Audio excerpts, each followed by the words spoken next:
This is Michael Sandoval with National Review's Battle 10 blog, and I'm here today with Dr. Mike Fallon, who's running for the 1st Congressional District in the city of and county of Denver.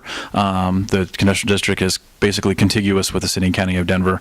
And here today to talk about why Dr. Fallon joined the race to challenge the 7-term incumbent Democrat Representative Diana DeGette. Dr. Fallon, could you tell us a little bit about you and what made you jump into the race this year? Well, thank you. I am not a career politician. I'm an emergency room physician and a small businessman. Most importantly, I'm the father of 2 small children.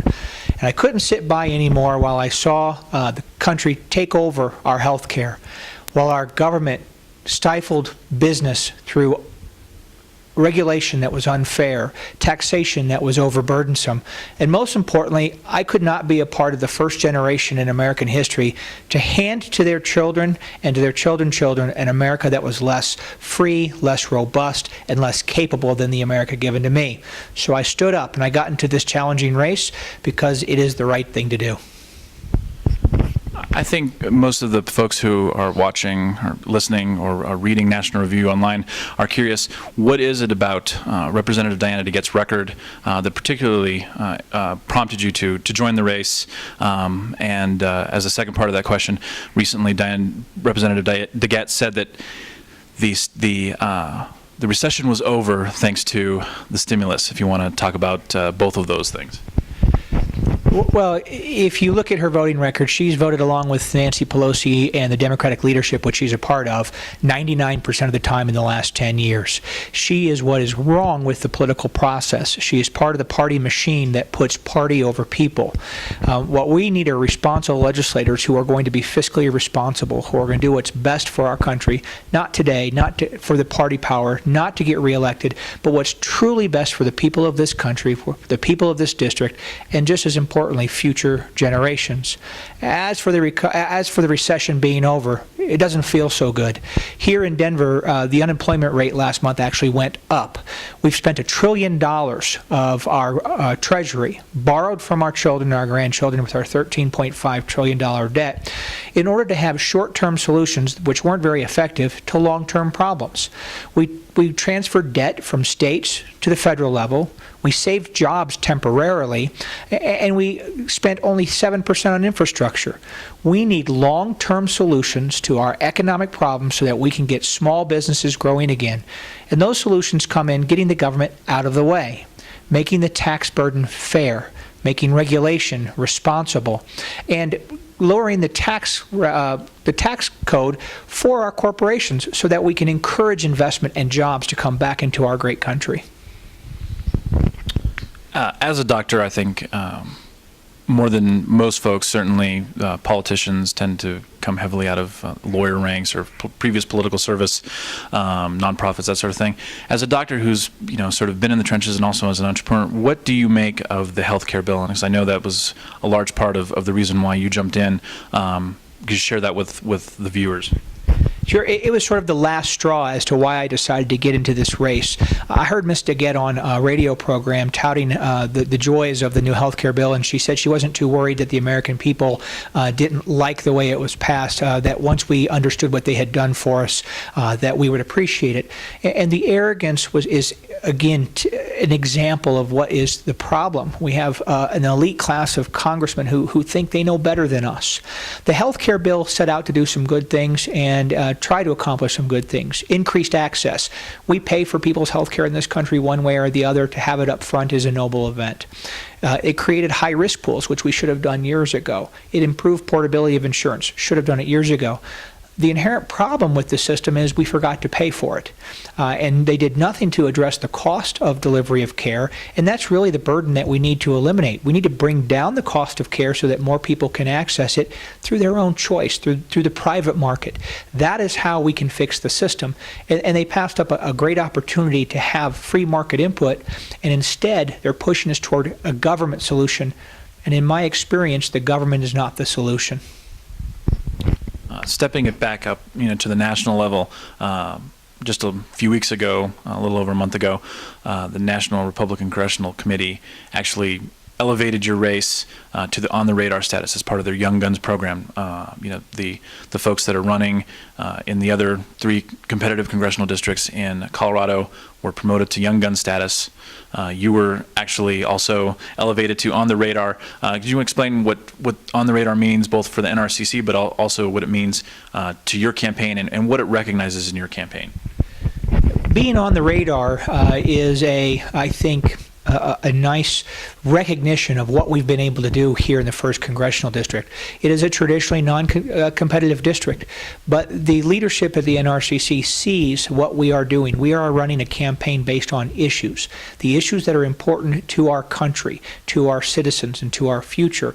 And they've given us a nice kudos for being a part of a new momentum within the conservative voice. The Young Guns get financial support. The On the Radar doesn't. But the ability to be recognized as running a good campaign shows people of this district that we have credibility, that we are doing the right things, we are going in the right direction, and that has helped our campaign greatly. For the folks who live outside of Colorado, the assumption is that and certainly as far as partisan registration goes, 53%, 17% is approximately the partisan breakdown between Democrats and Republicans in the city and county of Denver, the 1st Congressional District. But I think folks are interested to see why Denver is important outside the larger thing, because there are nearly 300,000 active registered voters in the city and county of Denver, and 30+% of them are independent. And what your race means not only in competition with Representative DeGette, but also what it means in terms of building and encouraging the enthusiasm gap that poll after poll after poll at the national level and even at the state level has indicated Republicans are really looking at some good enthusiasm and how your race can help push that along. Well, for the first part of that with the race against Ms. DeGette, while I do have a statistical challenge that runs against me, the message that I bring of fiscal responsibility, fixing the process, living within our means, pro-economy, that transcends all registration. That speaks to the conservative Republicans, it speaks to the unaffiliated, it speaks to the Democrats, and we're getting support from across the board. And again, it's an issues-based campaign. On the larger scale, those same issues are important to our state. And if I can mobilize the conservative base, if I can convince the unaffiliated, and if I can win over some of the conservative Democrats that this is the right thing to do, that these issues are on our side, and if I can bring out that vote and get the vote to come out for me, and we also then vote for like-minded candidates on the state level, the governor, the Senate, the Secretary of State, the treasurer, by making it a closer battle and getting that turnout here in Denver, we can carry those statewide races. Because really this, to me, is more important about the issues. Are we going to have responsible legislators who are going to do what's right for the people of Colorado? It's not important whether I win or lose. It's important that our issues and our country get going in a direction that is going to be good for our generation and for future generations. Well, you stole the thunder of my next question, which is barring actual electoral victory, what does victory look like on election night for you personally? I know folks are certainly interested in the percentages. Like I said, barring an actual victory on November 2nd, that getting Diana DeGette out of the stratospheric 70 percentile, which she has been each time she's been reelected over the last 14 years. What does victory look like for you? And if you're not elected on November 2nd, is this the last time we're going to see Dr. Fallon, or are we going to maybe see him in the future? Give a little preview of that. Well, first of all, victory looks like 51%, and that's what we hope for. But a sort of step-back victory, a moral victory, is to narrow that gap, to do things that would advance the conservative voice here in the 1st Congressional District, bring our district back on the radar. If the National Republican Congressional Committee has looked at us and said this is a great race, and we don't happen to win it this time, but we can bring it into the national picture next time and get that support and get that energy and show people of Denver that the fiscally conservative voice is alive, we can bring that voice back to Denver on a long-term basis. So if we keep her from winning 70-20, which is what it usually is. If we can narrow that to a significant narrowing and we win the issues on the state level, that in and of itself is a victory for me. Will you see me again? I will always be politically involved. The issues are important. I have children and I want to give a country that is better, stronger, faster, and so I will always work. Will I be a candidate again? I'm not sure. I got to get through this week, and I need to talk to my family, and I have to see where life takes me. But I'll always be involved in the political process because it is that important.